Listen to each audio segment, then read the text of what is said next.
March 28, 1945. Somewhere near the Werra River, central Germany, the air smelled of diesel fumes and wet earth. American tank treads carved deep scars into German soil as General George.Patton, Jr. stood over a map, his pearl-handled revolvers gleaming at his hips. His finger traced a line from Frankfurt to Berlin, 180 miles. 4 days, maybe 5. We can be in Berlin before the Russians even smell the spree. Outside, Sherman tanks rumbled eastward with the momentum of an avalanche. The war in Europe was collapsing, and Patton was poised to do the unthinkable, beat the Red Army to the Nazi capital and rewrite the political map of post-war Europe. But hundreds of miles to the east, in the Kremlin, Joseph Stalin was watching, and Stalin did not tolerate rivals. What happened next would divide a city, split a continent, and freeze the world in a Cold War that would last half a century. One general wanted to strike, another chose to wait, and a third man demanded a prize that would cost the West more than anyone imagined. This is the story of the moment. Berlin became a battleground, not between armies, but between ideologies. And how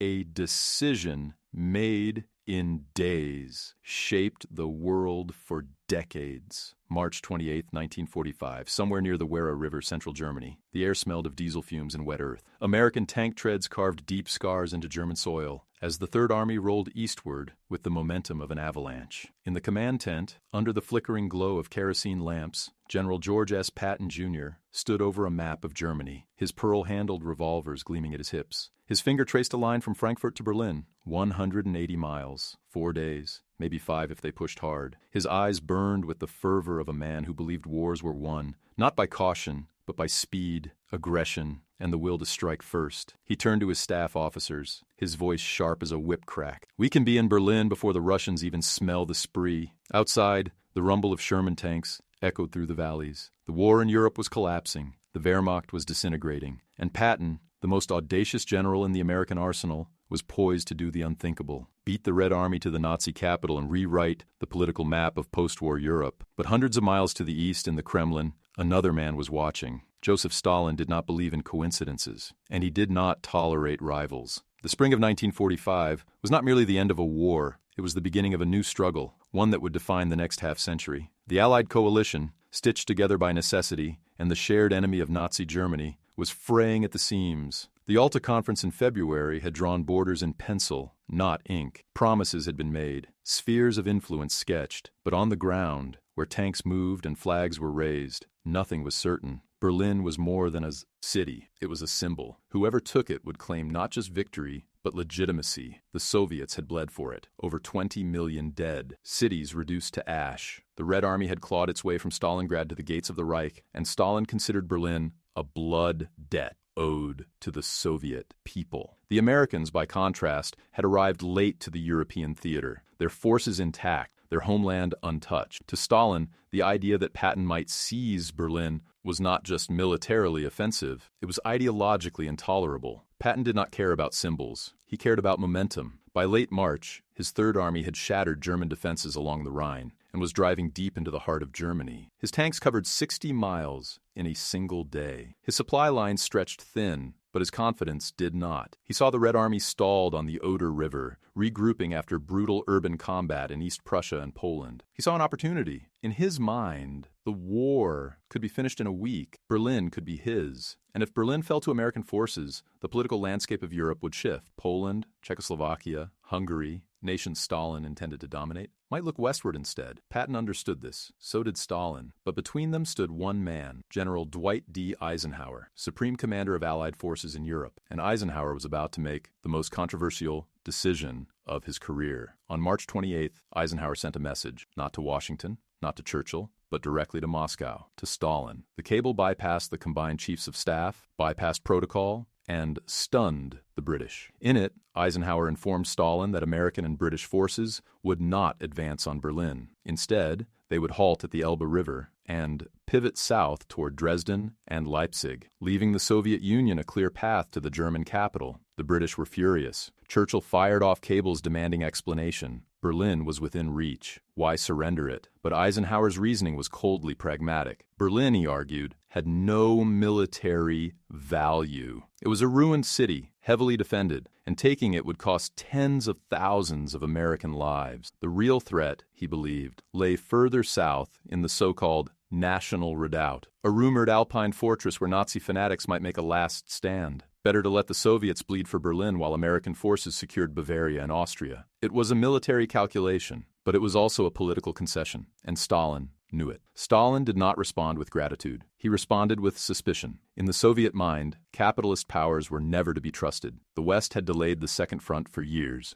leaving the Soviet Union to bear the brunt of the Nazi war machine. Now, just as victory was in sight, Eisenhower's cable arrived. Too convenient, too courteous. Stalin wondered, was this a trap? Were the Americans secretly planning to race to Berlin, after all, using Eisenhower's message as a smokescreen? He ordered Soviet intelligence to monitor Allied troop movements obsessively, and he demanded something in return, not a favor, a guarantee. He wanted Eisenhower to formalize the halt, to commit American forces to stopping at the Elbe, to make it explicit that Berlin belonged to the Red Army, and he wanted more. He wanted the West to acknowledge Soviet primacy in Eastern Europe, to accept that Poland, Hungary, Czechoslovakia, and the Balkans were Soviet spheres of influence. Berlin was the leverage, and Stalin intended to use it. Patton did not take the news well. When word reached him that Eisenhower had effectively ceded Berlin to the Soviets, he erupted. "We're going to regret this," he told his staff. "We could have taken Berlin. We could have ended this war on our terms." He believed the Red Army was not an ally, but a future enemy. He believed the halt at the Elbe was a catastrophic mistake, one that would haunt the West for decades. He was not alone. Churchill shared his fears. So did many in the Pentagon.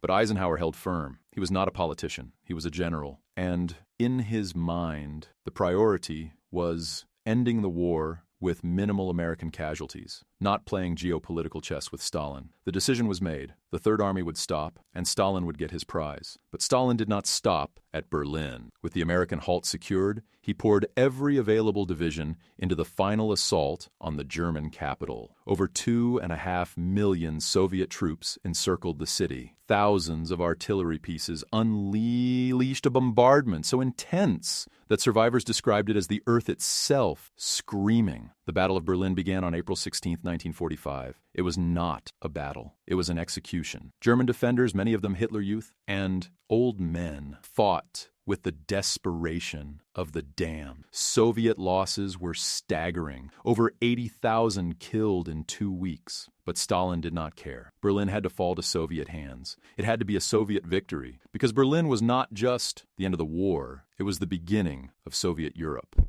On April 30th, Adolf Hitler committed suicide in his bunker. On May 2nd, the city surrendered. The red flag flew over the Reichstag, and the world was divided. Patton watched from a distance. His tanks sat idle along the Elbe, engines cooling, crews restless. Across the river, Soviet soldiers drank and celebrated. Patton did not join them. He stood at the riverbank, staring east, and reportedly said to an aide, "We've defeated the wrong enemy." It was a statement that would haunt history. Some called it prophetic, others called it dangerous, but Patton believed it. He believed the United States had sacrificed strategic advantage for the sake of alliance with a regime as brutal as the one they had just defeated. He believed the Iron Curtain was not a post-war development, but an inevitable consequence of decisions made in the spring of 1945. And he believed Berlin would become the symbol of that failure. He was right. The symbol was not a flag. It was a wall. 16 years later, in 1961, the Berlin Wall would rise through the heart of the city, dividing East from West, communist from capitalist, oppression from freedom. It would stand for 28 years, a monument to the deal made in 1945, a reminder that wars are not won on battlefields alone, but in the choices made when victory is within reach. Stalin demanded Berlin.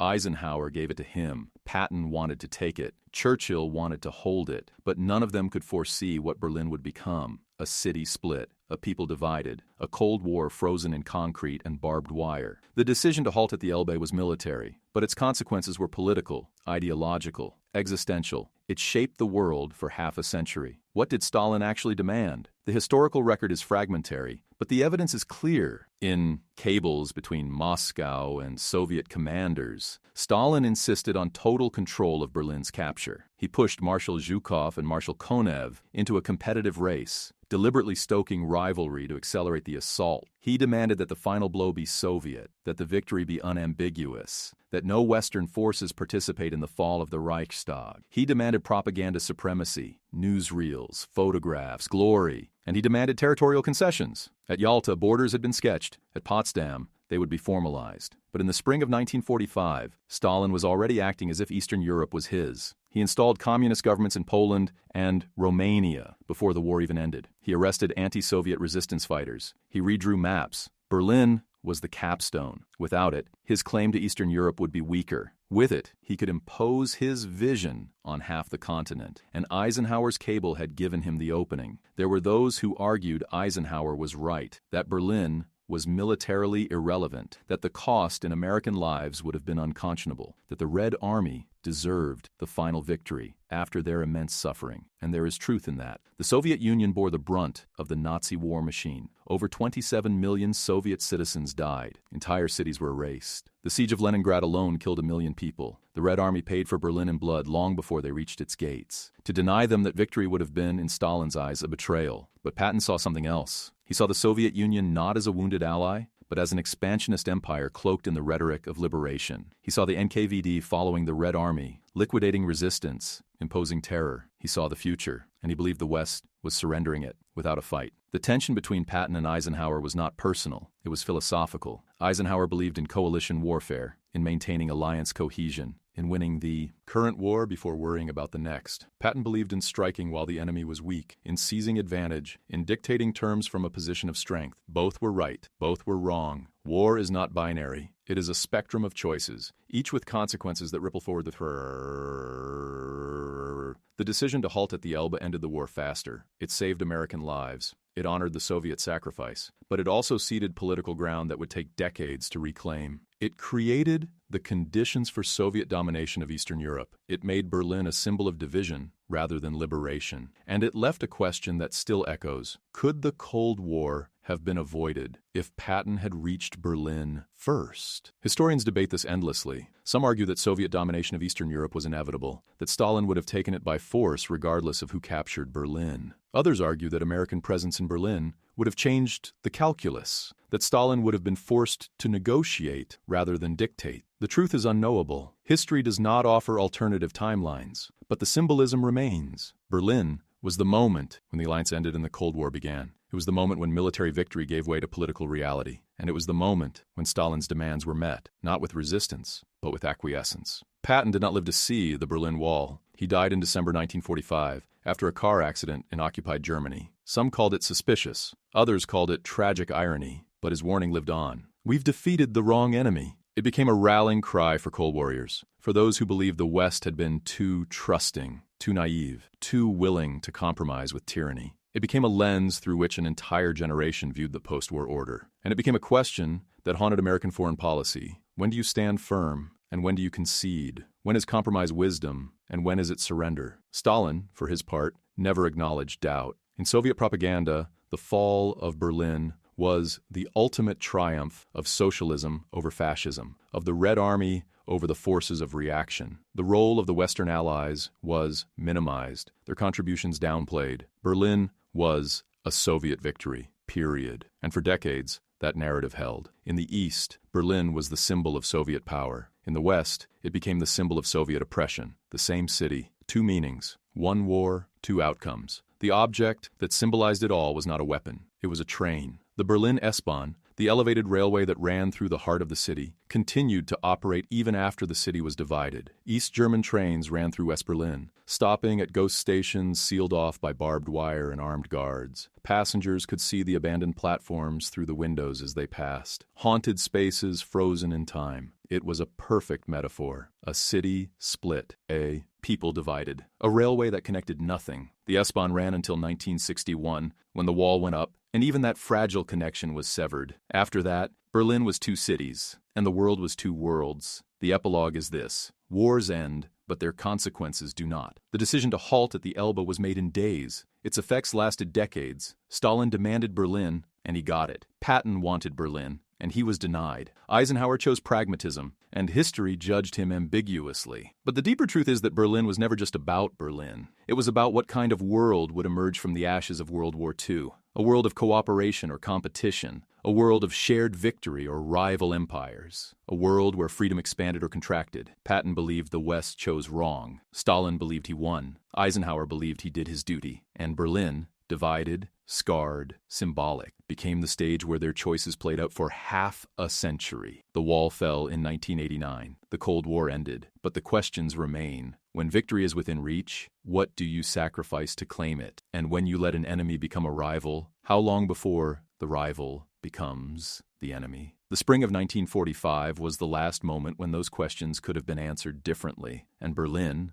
the city that should have been liberated, became instead the city that was divided. That is what Stalin demanded, and that is what the West gave him.